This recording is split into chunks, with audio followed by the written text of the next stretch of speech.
Good. Well, welcome everybody. Is anybody in the room in high school? Okay, quite a number of you. Anyone college students or graduate school will include undergrad or grad? Okay, a few of you. And how many of you are here in a more mentoring capacity or other sort of working professional grown-up capacity, right? Okay. All right, so a mix. We got about a third, and a third. Great. That's about what I expected, so that's always a good thing. So I thank you all for being here, and I'm very excited to be here. This has been a great morning, hasn't it? I loved hearing the talks. I'm glad I was here for those. So I'm Michelle Tullier, and I am from Georgia Tech. I'm executive director of the Career Center there. We have a fancy long name for it, Center for Career Discovery and Development, or we call it C2D2. And we're the career center that serves all of the students on campus, undergraduate and graduate. We have a sort of hybrid model where we have pockets of career advising in various places around campus, but we're really the central hub. Love working there. I've just come back into higher ed. I just joined there a year and a half ago. And I'd been 13 years in a more corporate role with a big global consulting firm called Right Management that works with individuals out of big companies and some medium and small size companies and large nonprofits when they are transitioning in their own careers. So they would provide our services as part of the severance package. So I've sort of come full circle because I started out in colleges and universities in New York. And my years with Right Management working with people who were essentially not under the greatest of circumstances. They'd typically been laid off from their company 99.9% of the time through no fault of their own. And I saw the real life cycle of careers. You know, what happens when people are in their 30s, 40s, 50s, 60s. We even had some people come through in their 70s who'd been laid off from a company and say, now what do I do? Or I wish I had known back then what I needed to do to manage my career, to make good choices along the way. So it's really fun being back in a college environment where I can work with younger people who are starting out in their careers, and trying to bring some of what I've learned from all those wonderful people I worked with over the years. So what I'm going to be doing today, when I was asked to talk about this topic, I was very excited because I love the topic of making career choices. I'm a psychologist by background. I have a PhD in counseling psych from UCLA, but I'd always focused on the career development track within that. So it's very interesting what goes through someone's mind when they're making a career choice, what are the steps to take. So I've done a lot of work on this over the years, writing and presentations and things, and I feel like, you know, sometimes it takes a really long time for things to gel, and so, you know, 30-something years now into my career, I feel like I kind of am starting to see how this works. And so what was that in an earlier talk about Einstein's comment about it wasn't his intelligence, it was just sticking with the problem. So I kind of feel like that's what I'm sharing with you today is I've stuck with the problem and I'm excited to share with you now what I've found. I have three main objectives with you today, and you can think of them in categories. One is a mindset. I'm hoping that you'll walk out of here thinking about career in maybe a different way than you have before, maybe a new way. And understanding also how to think about it in terms of your role in directing your own career. You've heard a lot this morning about things you can control and things you can't control, but there's a whole lot you can control in your career direction. Second is about process. I do want to be practical. I love the sort of big picture, theoretical, esoteric kind of stuff. I wish I'd majored in philosophy in college instead of psychology. I love that. But when it comes down to it, you need to make career decisions. You need to eventually get a job or go on to further your education, for those of you who are here in high school or college. And so I want to be practical and help you offer some process tips as well. Finally, action. And this is just going to be a quick thing at the end where I'd like you to walk out the door here committing to yourself, and maybe if you have, are being mentored by someone, committing to that mentor that there are certain action steps you're going to take. And some of you may have seen this expression before. I didn't write it. It's commonly used. If you're the smartest person in the room, you're in the wrong room. You always want to be learning from others. And so whenever I give a workshop like this or a talk like this, I like to learn from you, and I like you to learn from each other. So I'm going to be asking you a few questions, and I really hope that you'll raise your hand and offer some thoughts and comments so that it isn't just me up here talking. I'll also apologize in advance. Just a few days ago, I had no voice. I'm getting over a cold, and I had laryngitis. So I've got my water and my throat lozenges, so if halfway through it starts to give out, I'll apologize in advance, and I think I'm well equipped up here to handle it. So this is for anyone, this question, but particularly for those of you who are high school or college students who are in here today because you're looking toward your career in the future. Think about the earliest memory of what you wanted to be when you grew up. Often these are when we're around 4 or 5 years old. There's also a time research has found when we're around 10, 11 years old that we have some pretty vivid memories of what we were thinking about. Could somebody give an example? Here's where I would love some participation. I know it's a big room and it can be intimidating, but anybody at all, give me an example, please, of something you can remember, an early memory of what you wanted to be when you grew up. Yes, back there. A pilot? Airplane pilot? Helicopter? Jets. Okay, great. Did you become one? Oh, right. So sometimes societal circumstances make it so that we're not encouraged in a certain direction. Is there anything about your work now that involves any element of what you would have gotten as a jet pilot? You're an engineer, great.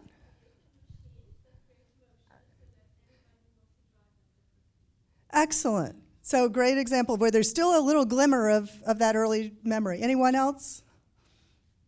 Yes. Yeah. Okay. And did you? And did you do have you incorporated tennis in your life since then?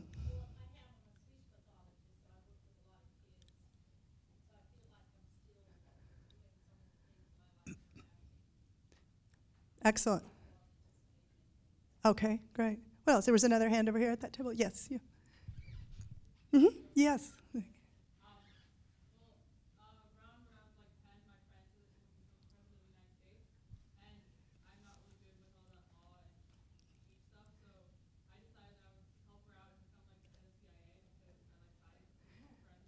Okay.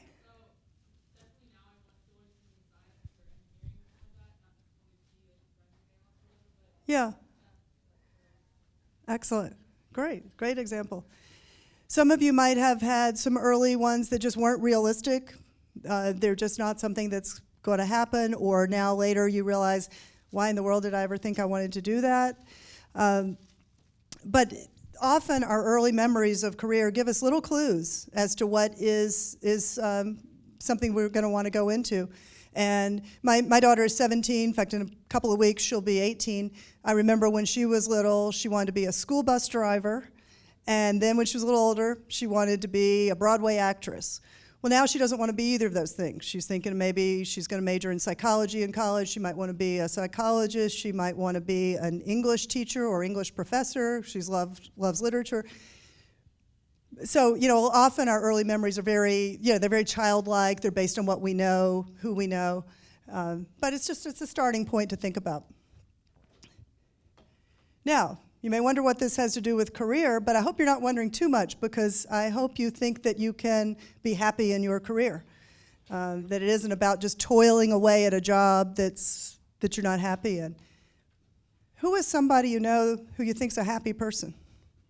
Any examples? Yes. Okay. Well, you say with his job. Notice now. Yeah. There's no wrong answers to these questions, but notice, did I ask that? Isn't that interesting that popped in your head? I mean, obviously we're here talking about careers. And is he sort of happy in general in his life, you think? Okay. And what do you think makes him happy in general and in his job? He could always continuing learning, and that's important to him. That's important to a lot of people. There are a lot of, the consulting firm I used to work with did a lot of studies on employee engagement, what keeps people really feeling connected to their work or to the employer that they work for if they're not self-employed. And a lot of times it was continuous learning, always growing. Yeah. Anyone else? And if you don't want to say, just have something in mind. Think about what it is that makes them happy. Now, on a related note, what about success? We heard from a couple of speakers this morning who are quite successful. We also heard about failure that one of them has been through to get to those points of success. How do you define success? Any of you?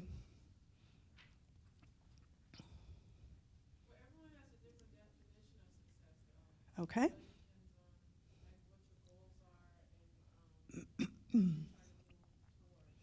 Right. Absolutely. It's a very individualistic thing, and your way of defining success is it's very closely tied with the goals. So do you reach what you're hoping to accomplish, or do you not? If you don't reach goals, if you set goals now and you don't reach them, can you still be successful? Can you still be considered successful? Yes or no? Yes. Why?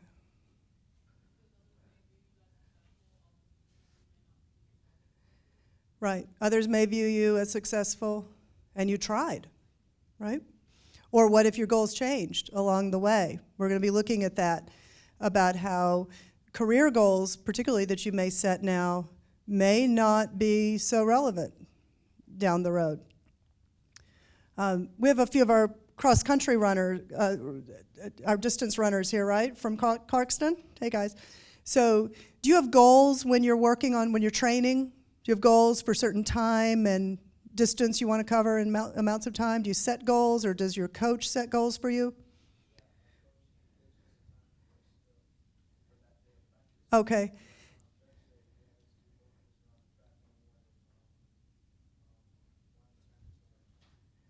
Okay. Ooh, yeah. Do you, first of all, because you all are champion runners, you probably do always reach your goals. But do you ever sometimes are there ones that somebody can't make? Just not going to happen? You have to kind of adjust and change? Does that happen sometimes?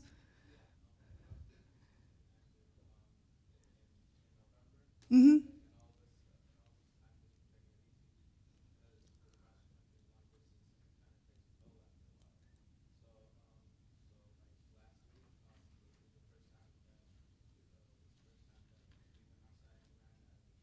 Uh-huh.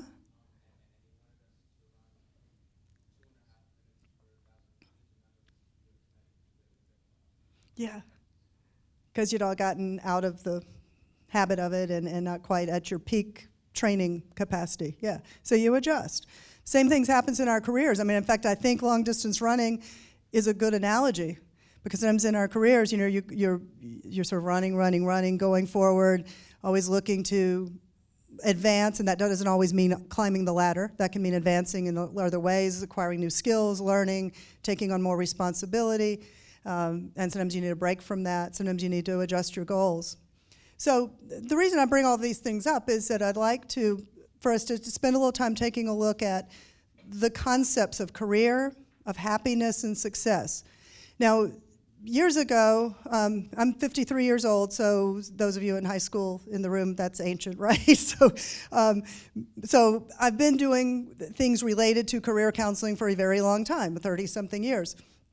And back when I lived in New York and I worked in colleges and their career centers, but on the side I would do other things, and I would sometimes speak to high school students.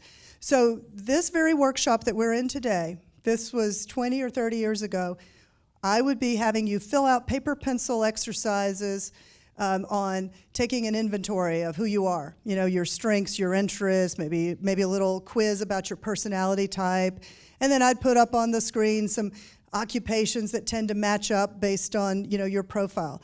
Now, inherently, there's nothing really wrong with that. That's still a very important part of how people make career choices, is figure out who they are, maybe even do some formal assessments or testing and look at what matches up with that and make a good choice. But what I've learned as I've seen careers evolve, of the thousands and thousands of people I've worked with over the years in some sort of career coaching, career counseling capacity, is that you can do all that, but it's like, if you've heard the old expression, you know, give a person the old expression was give a man a fish or teach him to fish. And so that's sort of giving the fish. Like, okay, here's the perfect career for you. Versus, how do you think about careers so that no matter what happens in the twists and turns of your life as you go through your career, which are going to happen, because you'll be presented with opportunities, you'll have doors closed to you, you'll have doors opened, you'll learn new things about yourself. How do you navigate that? So my focus in my work now has been much more about teaching you to navigate the twists and turns of your careers. And it starts with the mindset of understanding how to think about them. So the first is thinking about career. So our attendee who wanted to be a professional tennis player isn't doing that as a career, but elements of what she liked about the experience she still has in her career as a speech pathologist. And that's doable because your career is really integrated with your life. I mean, do you see, if this is supposed to be a definition of career, where do you see career as sort of a thing here? There's the work you do, that might be your paid job, that might be volunteer work. There's your leisure time, your time off. What do you do with it? There's time you spend with family and in other relationships, things you do with and for society. And there's the mind, body, spirit idea. As people look at careers, this is really what it's all about. Now you may say, well, I'm a high school student about to go to college and I need to decide if I'm going to be, a STEM major, science, technology, engineering, math, or, but I really love English, so what does this do for me?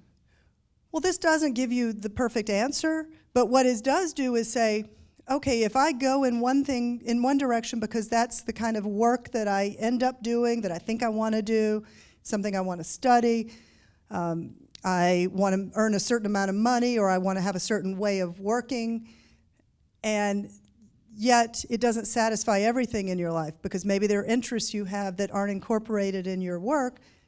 You've got all these other places in your life, all these other roles you play where you can still do that.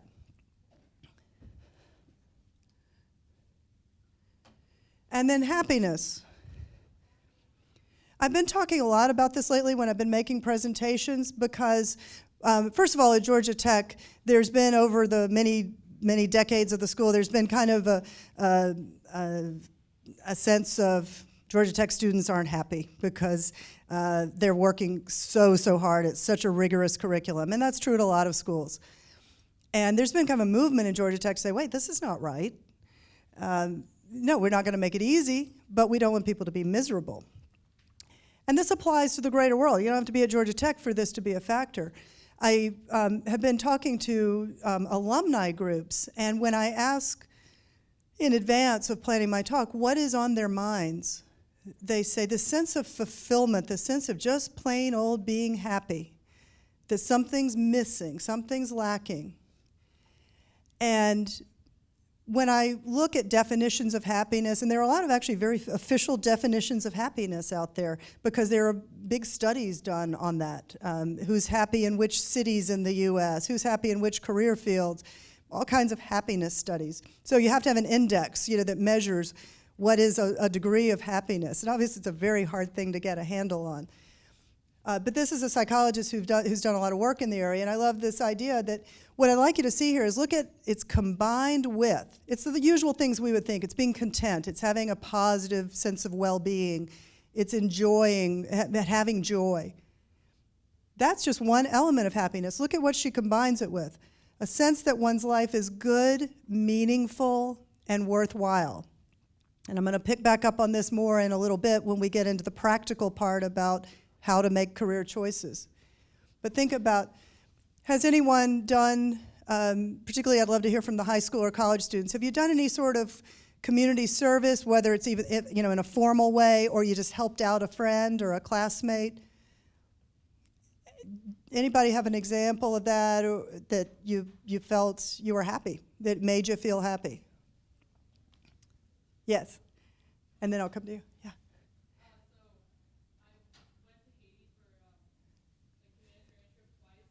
Okay.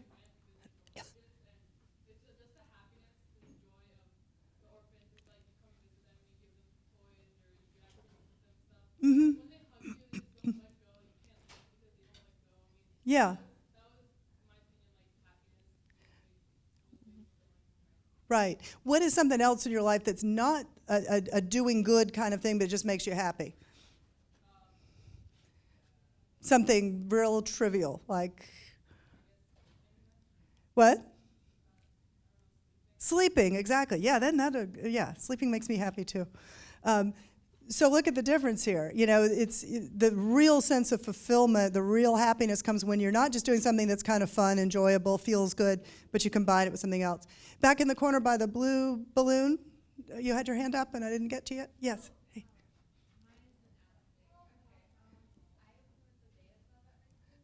Uh-huh.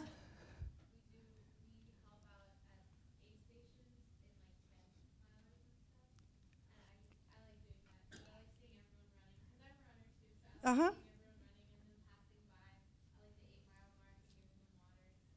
Great, great. So you know you're helping, you know you're doing good, and it's fun, and it makes you happy. Excellent. Well, good. Well, thanks for those examples. Now, if we look at success, what do you see in as elements of these definitions of success by these famous people? So Maya Angelou, who was poet laureate of the U.S. For many years and just an excellent poet and interesting person. Liking yourself, so there's that confidence you heard this morning from Seema from CNN. Liking what you do, so you enjoy it, and liking how you do it, feeling good about it. That, to me, that's sort of a sense of values. You feel you have integrity. You have maybe good ethics around what you're doing. John Wooden, who was a college basketball coach for many years, and he won more than any other college basketball coach in history. Self-satisfaction, knowing you did your best to become the best you're capable of becoming. It's kind of a mouthful to say, but think about it. That's what we said before about you might be failing, you may not reach the goals you set out, but it's essentially saying you did the best you could.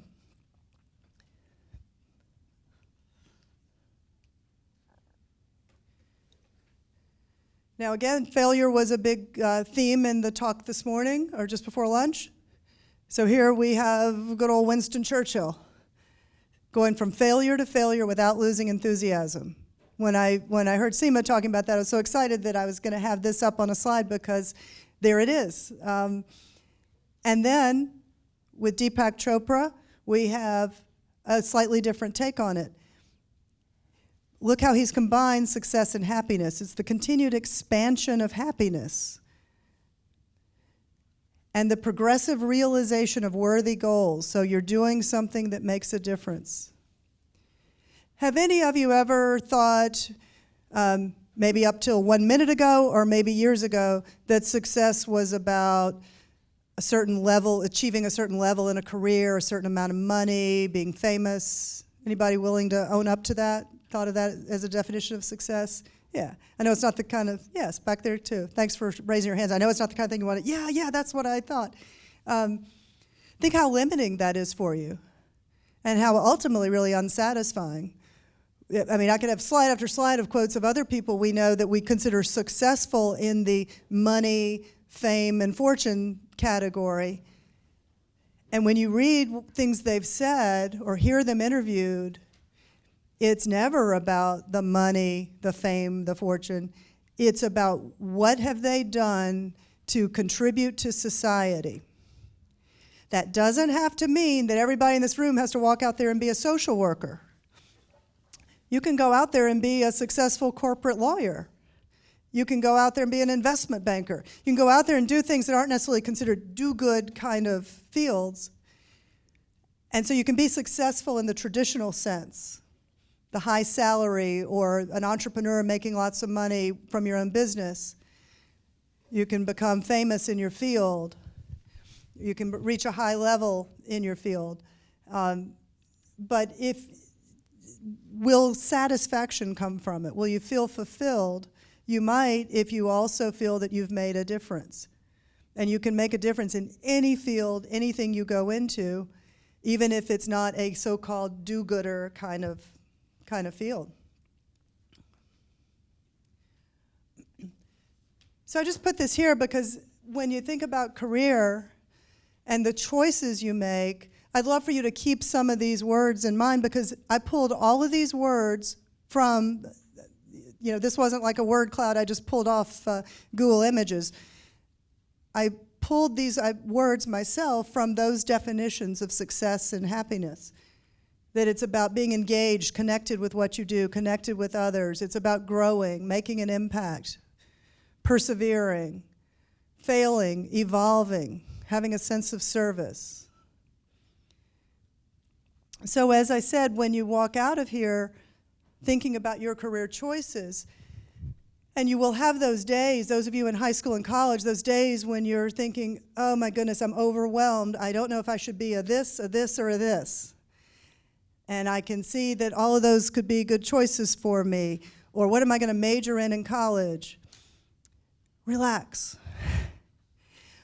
So many people are in fields now where they never thought they'd be doing what they're doing.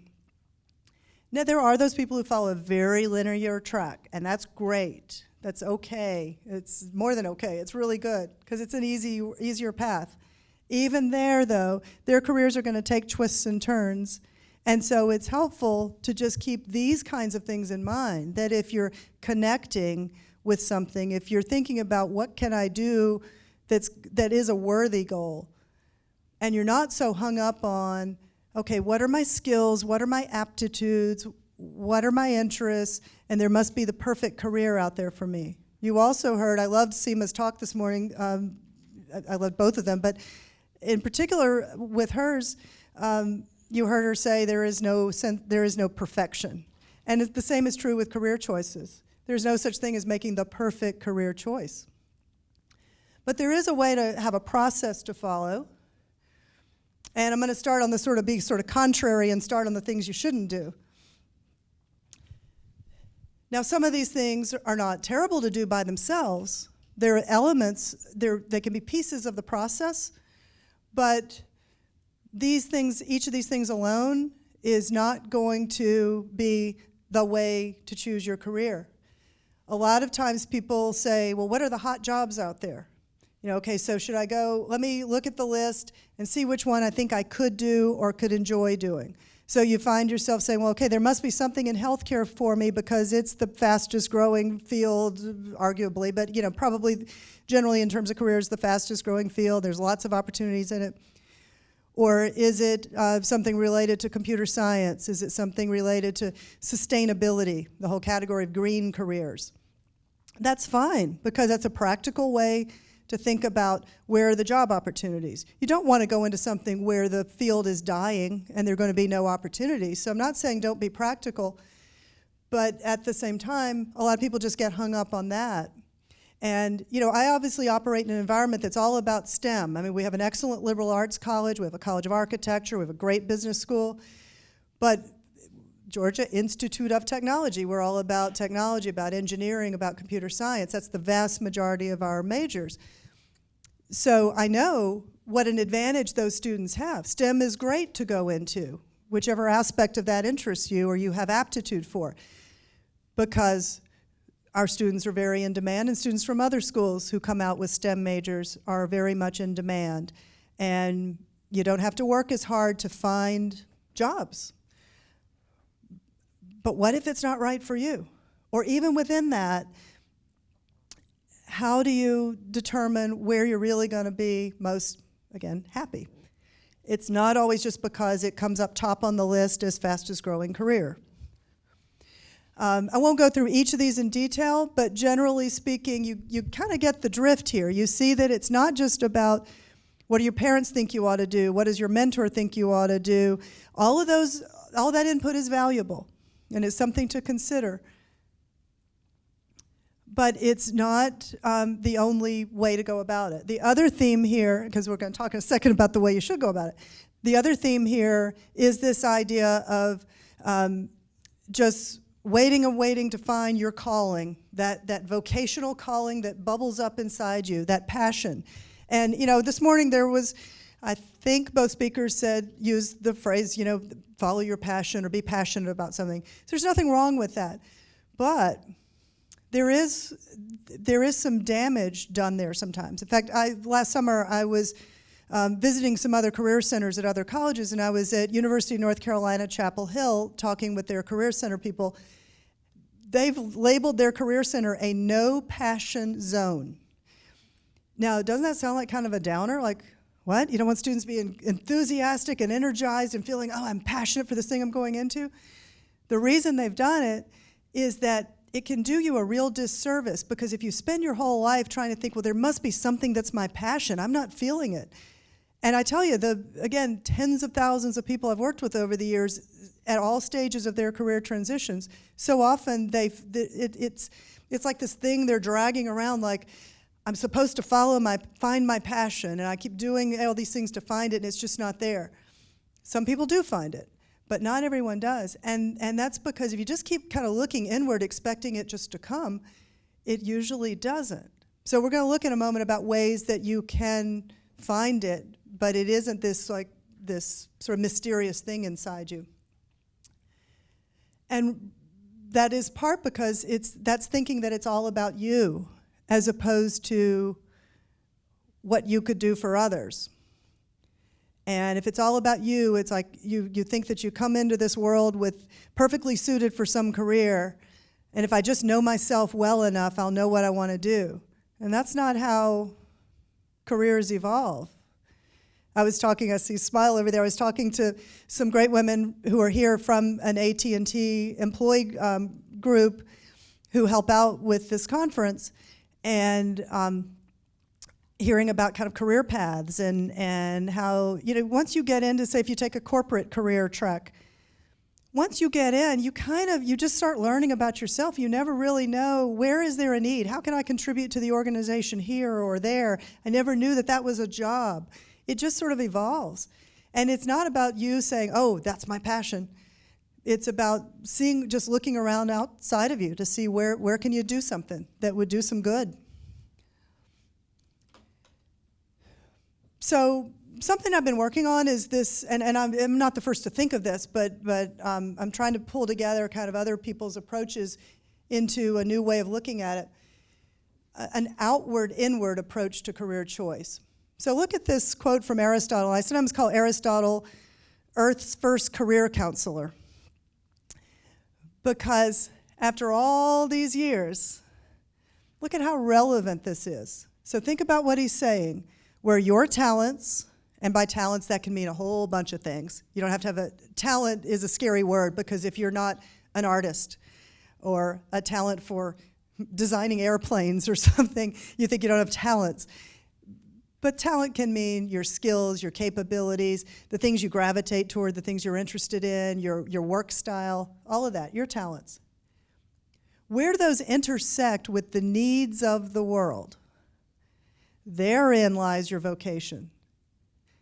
So for a long time, people have been trying to find their vocation, which, if you know the origin of the word, means your calling, the work you do related to your calling, by just looking inward. But if we only had gone all the way back to Aristotle, we'd see that it's not just about looking inward, it's about what's out there that needs doing. And again, let me be really clear. I'm not saying that I feel that everyone in this room should go into a career that is a so-called, doing good career. You can do this in any capacity. You can make a difference in any way, even if it's making a difference for huge profitability. You're applying your talents because you see that there's a need. You need to help your company make money.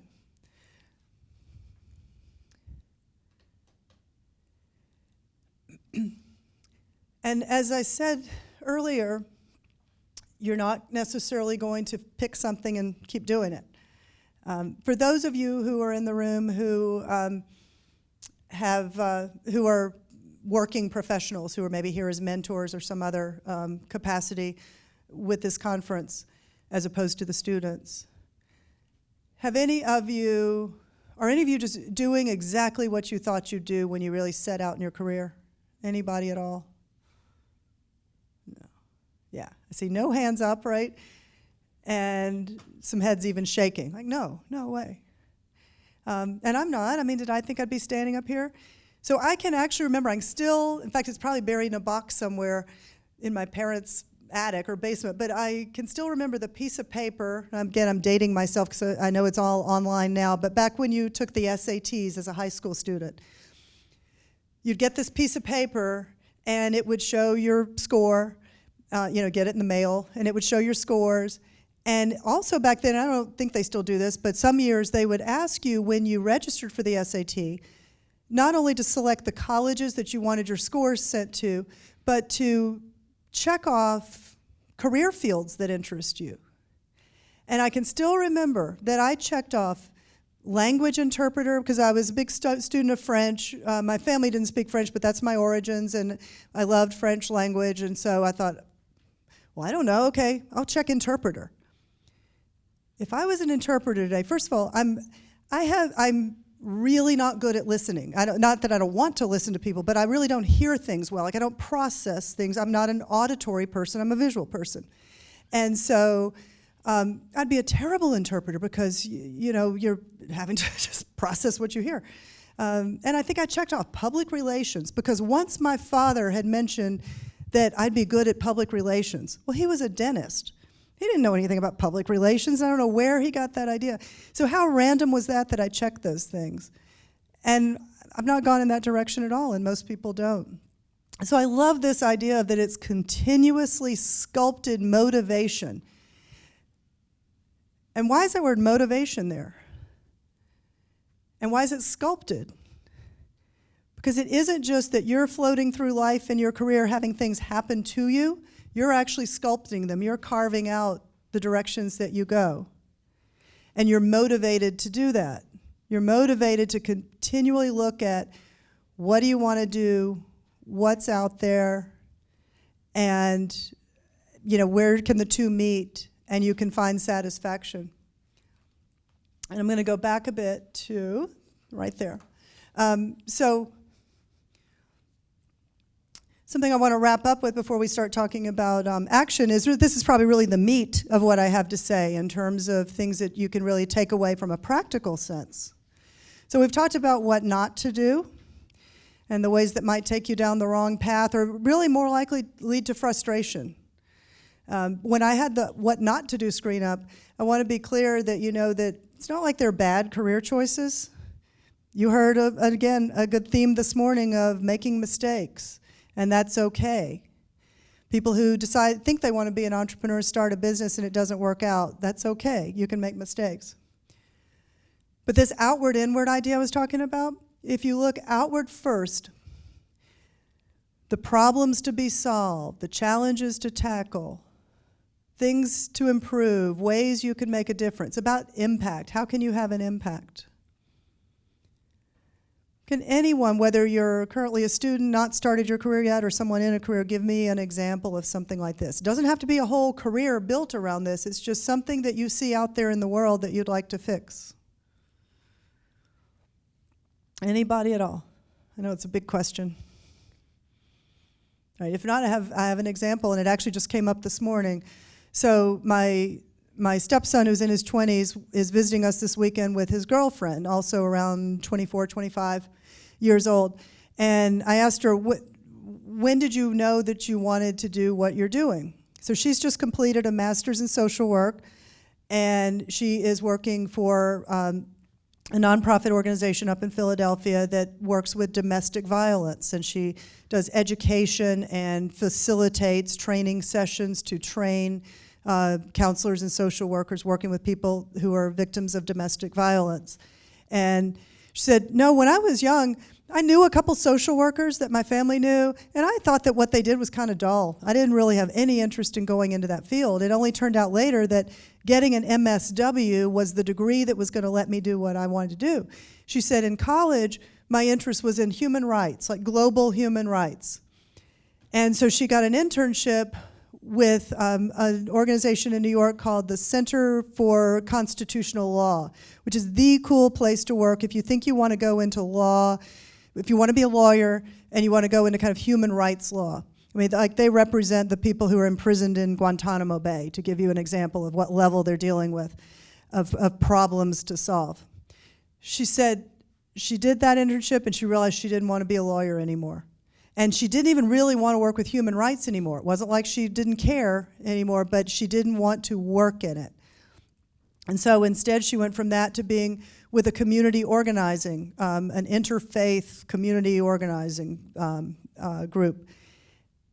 And she enjoyed that, but what she didn't like about that was that it was about pulling people into a classroom. She didn't really want to do that. She didn't want to get out and rally the community and bring them in. She wanted to be one-on-one with people or in a small group, training and teaching and counseling them. So now she's doing that. So her career evolved to that point where she looked outward and thought she knew the problems that interested her, and they still do. The global human rights issues that interested her in college are still a part of her, but it turned out the work she did with them wasn't the right thing. So I really encourage those of you who are in high school or college to think, what do you see out there in the world that you'd like to change? And I know that that can sound like a really big, sort of daunting thing to deal with. And it can also sound a little corny, like you hear a lot of older people say, go out there and change the world. And if you're okay with that and you say, okay, good, I will, then fine. But if you say, wait, what does that mean? I'm just going to need a job when I graduate, or I need to know what I want to major in college. You can bring it down a few notches and just think, like, when you're in school now and you're in a class, what do you really get into? What do you really enjoy? Is it figuring out a math problem? Is it doing a science experiment? Or when you're at home, is it taking something apart to see how it works? Or if you're more an arts sort of person, is it figuring out how to write something that other people are going to understand what you've written? Or you're bringing beauty to the world through your art. So think about what it is where you can make a difference, you can solve a problem, you can do something different, better. And you heard again this morning about finding your uniqueness. What is it about you that's unique? So that's what this is about, because if you start with that outward look first, then turn inward and say, okay, well, all that's great, but then what can I really do? Who am I? Chances are the things you're drawn to are things you're probably going to be pretty good at. And I won't go into the whole science of that, but there is research that actually shows that we tend to gravitate toward things that we have an aptitude for, that we are going to be capable of doing. I mean, you know, other than maybe singing when we don't have a good singing voice, and we do that anyway, some of us, but most things we're not going to say, you know, like jet pilot. I wouldn't have said, oh yeah, I think I'd be great at that. We kind of know intuitively. So that's another thing that I don't really have a formal slide for, but there isn't this big mystery about what you'd be good at. Trust your own judgment, trust your own instincts about what you think you would do well. Now, this is probably the most practical of all the things, and this is something I have used over and over and over the years, which is a very simple way. If you walk out from a process standpoint of career choice, if you walk out of here remembering nothing else, remember these three things: read, talk, try it out. Or I'm sorry, I used to say read. Research, talk, try it out. Research may include reading things. Research, talk, try it out. Okay, so if you think, well, I'm meeting all these people here at this conference who do different kinds of work, I want to know more about that. All kinds of resources online, books to read, things you can find to research what does that career field entail. And then talking to people, just like you're doing here at this conference, what you may do outside of here. That might be informational interviews where you actually formally sit down with somebody and talk with them. It might be just quick, you know, anytime you meet somebody who is a working adult out there in the world, ask them what they do, ask them what their life is like on a daily basis. And that's kind of can be a weird thing for a high school student or even sometimes an earlier college student to do that, but get in the habit of that. Ask people about their work and then try it out. If you have the opportunity to do some volunteer work in a field, to do an internship, a part-time job, there's also some shadowing opportunities where you can go and spend a day just following somebody around, see how they are. So if you research, talk, try it out, that's the very simple formula for making a good career choice, because you've covered all bases, you know what you'd be getting into. And ask for help from others. And then finally, really continuously redesign and kind of redirect, because you're going to be growing and your career is going to take twists and turns that you could never have expected.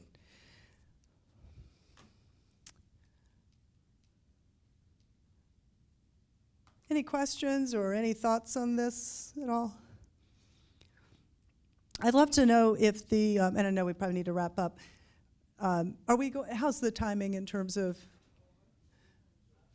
about time to stop? Yeah, because I know we're right at 2.